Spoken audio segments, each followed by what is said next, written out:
Sagutin lang natin ito tungkol sa retirement pay. Sa case ko, mag 60 years old na ako sa September 16, 2025.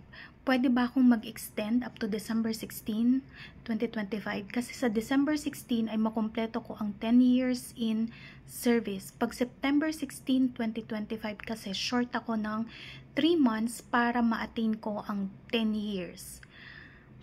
Pag 10 years kasi, 150% ng salary ko ang retirement pay. Pero pag below 10 years, yung normal na 22.5 days will be the basis of my retirement pay. Okay. So dito sa kaso ni sender, meron silang company policy on retirement. And obviously, sa kanilang company policy, yung 60 years of age ay mandatory retirement na. Sa batas kasi optional retirement ang 60 years of age, ano? So sa kanila mandatory na. Ngayon, tinatanong niya kung pwede bang ma-extend instead of September, kasi dun siya magsi-60, instead of September, sa December na lang. Kasi kapag December, mamimit na niya yung 10 years in service, mas mataas yung computation ng kanyang retirement pay. Dito po, kasi company policy, yung discretion o prerogative ng management ang siyang masusunod or i-consider ng korte kung sakali mang umabot sa cause of action or sa legal na usapan yung issue. Pinapayagan kasi ng batas na mag-set ng ibang mandatory retirement age ang isang kumpanya kasi para sa korte tinitingnan nila na more beneficial yung early retirement age ng isang empleyado. So kung mas maaga kang magre-retire, mas makakabuti yon para sa'yo. Yun ang tingin ng korte.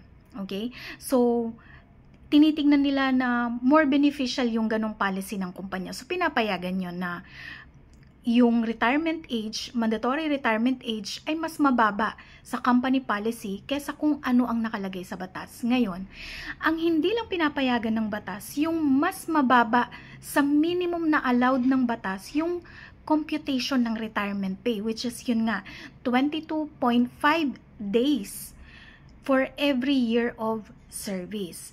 Ngayon dito, since company policy ang pagbabasehan natin dito, kung ano po yung tuntunin, yung regulation, yung rules, yung policy ng kumpanya pagdating sa implementation ng retirement pay, yun po yung masusunod. Okay? So kung sa tingin po nila, i-allow po nila kayo ng extension, okay yon. Kung hindi po nila kayo i-allow ng extension, wala po tayong magagawa kasi nasa company policy.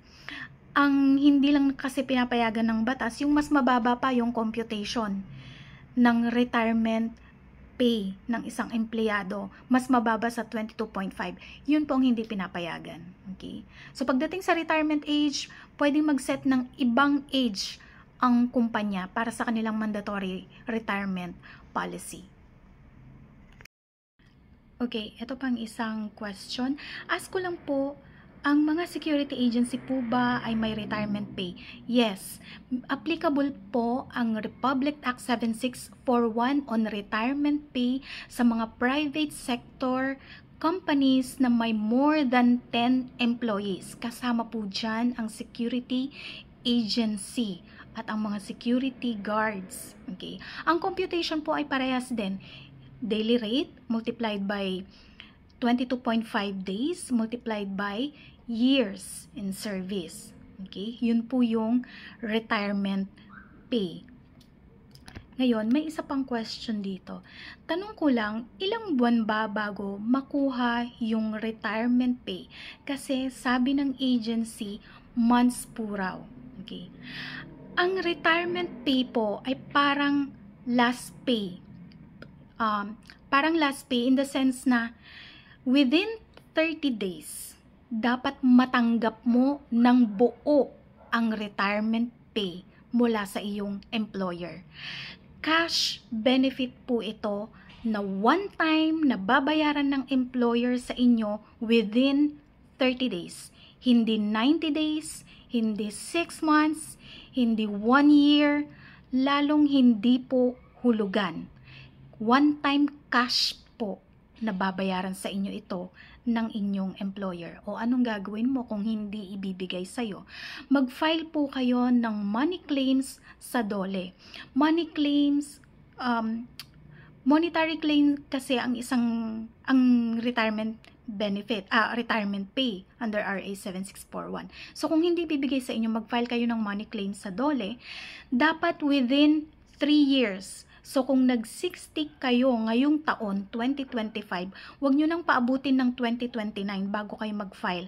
Kasi prescribed na po yung cause of action ninyo. Hindi na po kayo i-entertain ng DOLE dahil it is as if wala na kayong cause of action or wala na kayong habol sa kumpanya. Kasi po dumating na yung tinatawag na prescriptive period. So, within 3 years po, kailangan ma-file ninyo yung claims ninyo sa retirement pay. Ganon din po yung mga last pay, ganon. Lahat ng money claims within 3 years. Dapat ma-file na. Kung hindi, hindi na po ninyo ito mahahabol sa kumpanya. Okay. So, isa pang question, hello po, 50 years old na ako and 20 years in service. So, tinatanong niya kung makaka-avail na ba siya ng retirement pay. Ang retirement pay po under Republic Act 7641, mandatory retirement age, 65. Optional or voluntary retirement age, 60. Ngayon, kung 50 years old ka, hindi ka pa pwedeng mag-retire under Republic Act 7641 kahit na-meet mo na yung service requirement na 5 years.